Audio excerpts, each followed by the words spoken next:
आपका बहुत बहुत स्वागत है। धन धन एक ऐसी चीज है जिसके बारे में हर कोई जानने का इच्छुक होता है कि वह अपने जीवन में धन कमा पाएगा या नहीं, या उसके पास कितना धन होगा, या वो जिंदगी भर मेहनत ही करता रहेगा, धन आएगा या नहीं आएगा।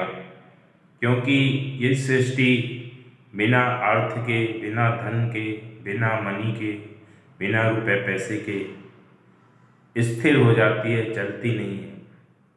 हर कार्य के लिए धन की आवश्यकता होती है।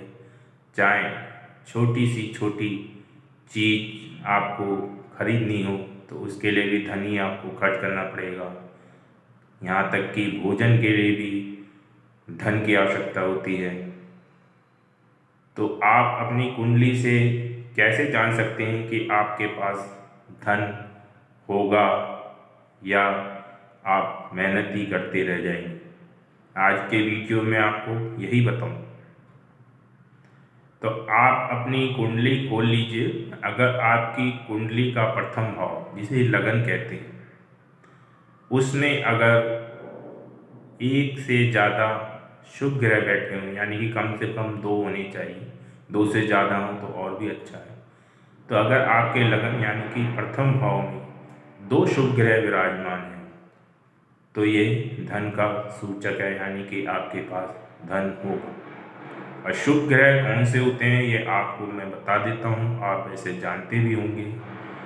शुक्र और गुरु दोनों को नैसर्गिक शुभ ग्रह कहा गया है।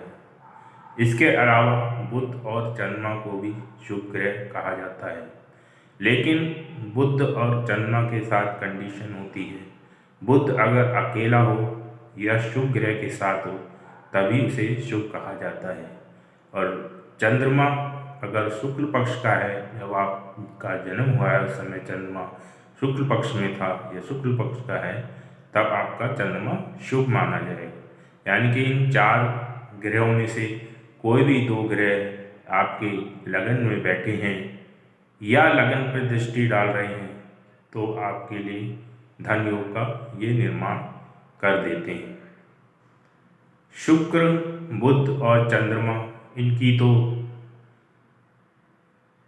7वीं दृष्टि होती है, लेकिन गुरु की 2 दृष्टि अलग भी होती हैं, 5वीं और 9वीं। यानी कि 2 शुभ ग्रह लगन में बैठे हों या 2 शुभ ग्रह सप्तम भाव में बैठे हों, ये चारों में से कोई भी 2 शुभ ग्रह सप्तम में बैठे हैं तो उनकी दृष्टि लगन पर पड़ेगी, तो ये धन योग होगा। इसके अलावा गुरु अगर पंचम और नवम में भी हैं, क्योंकि उनकी 2 स्पेशल दृष्टि भी होती हैं, तब भी ये जो है दृष्टि आपके लगन पर डालेंगे। तो आपके पहला नियम मैंने आपको समझ में आ गया होगा कि लगन पे 2 शुभ ग्रह हों, लगन में ही बैठे हों या लगन में दृष्टि डाल रहे हों 4 शुभ ग्रहों में से, तो आपके पास धन अवश्य होगा या धन योग बनेगा। जब भी इनकी दशा या अंतर्दशा, प्रत्यांतर दशा आएंगी तो आपके पास धन अवश्य होगा। अब दूसरे नियम की बात कर लेते हैं। आपके जन्म के समय चंद्रमा जिस राशि में भी बैठा है उस राशि का स्वामी अगर लगन पे दृष्टि बनाए तब भी ये धन योग है। यानी कि चंद्रमा का स्वामी राहु केतु को छोड़कर, क्योंकि राहु केतु को कोई राशि नहीं मिली है, तो बाकी 7 ग्रह ही चंद्रमा के, जिसमें भी चंद्रमा बैठा उसके राशि के स्वामी होंगे। तो 7 ग्रहों में से कोई भी ग्रह राहु केतु को छोड़कर अगर सप्तम में बैठा है तो सबके 7वीं दृष्टि हर एक ग्रह की लगन पे पड़ती ही है। तो चंद्रमा जिस राशि में बैठा है उसका राशि स्वामी अगर सप्तम भाव में बैठा है तो उसकी लगन पे दृष्टि होने के कारण यह भी एक धन योग है, यानी कि उसकी दशा में आपको धन की प्राप्ति अवश्य हो। अब इन 7 ग्रहों में से गुरु है, मंगल है और शनि, अगर ये ग्रह चंद्रमा की राशि के स्वामी बनते तो इनकी स्पेशल दृष्टि भी आप देखें, और उनकी स्पेशल दृष्टि से भी अगर लगन पे उनकी दृष्टि पड़ रही है तो ये धन योग है। जैसे कि मान लो गुरु पंचम और नवम में बैठा है तो पंचम से नवीं दृष्टि और नवम से उसकी पंचम दृष्टि लगन पे पड़ेगी, तो ये भी धन योग है। मान लो अगर मंगल आपका चंद्रमा की राशि का स्वामी बनता है तो उसकी 7वें के अलावा चौथी और 8वीं दृष्टि रहेगी। तो चौथी दृष्टि अगर वो 10th हाउस में बैठा है तो चौथी दृष्टि लगन पे डालेगा, और अगर 6th हाउस में बैठा है तो अपनी 8वीं दृष्टि लगन पे डालेगा। तो यानी कि मंगल सप्तम में बैठा हो या 10वें भाव में बैठा हो या 6ठे भाव में बैठा हो तब भी ये धन योग बनाएगा। अब शनि की बात कर लेते हैं। शनि की सप्तम और तीसरी और 10वीं दृष्टि होती है। तो सप्तम भाव में बैठ के 7वीं दृष्टि से अगर देखेगा कि चंद्रमा का राशि स्वामी शनि बन रहा है तो ये धन योग बनाएगा। उसके अलावा अगर 11th हाउस यानी कि एकादश भाव में बैठा है तो इसकी तीसरी दृष्टि लगन पे पड़ेगी, तब भी ये धन योग आपके लिए बना देगा। इसके अलावा ये चतुर्थ भाव में बैठा है तो 10वीं दृष्टि इसकी लगन पे पड़ेगी, तब भी ये आपके लिए धन योग का निर्माण कर देगा।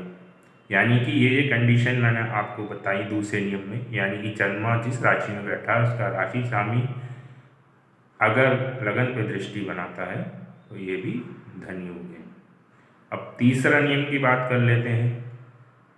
अगर धन भाव का स्वामी यानी कि द्वितीय भाव का स्वामी आपके 10वें भाव से संबंध बनाए, यानी 10वें भाव में बैठा हो, या 10वें भाव का स्वामी द्वितीय भाव में बैठा हो या उससे कोई संबंध बनाए, तब भी ये धन योग है। अब चौथे नियम की बात कर लेते हैं। अगर लाभ भाव का स्वामी आपके 10वां भाव यानी कार्य क्षेत्र में संबंध बनाए, या कार्य क्षेत्र का स्वामी लाभ भाव में बैठा हो या लाभ का कार्य में बैठा हो, या कोई संबंध आपस में उनके स्वामी का बन रहा हो, तब भी ये धन योग है। लेकिन तीसरा और चौथा धन योग जो कार्य क्षेत्र से बनता है वो आपको कार्य करने के बाद ही प्राप्त होता है, यानी कि आप अपने कार्य क्षेत्र से अच्छी उन्नति करके धन कमाएंगे। तो इस तरीके से आप धन अपनी कुंडली में देख सकते हैं। इसके अलावा भी कई धन देखने के तरीके हैं और धन के कई योग भी होते हैं, तो उसके लिए आप मेरे चैनल में जाके देख सकते हैं। धन योग नाम का एक मैंने वीडियो उसमें काफ़ी पहले डाला हुआ है, तो उससे भी आप और धन योग के बारे में जान सकते हैं।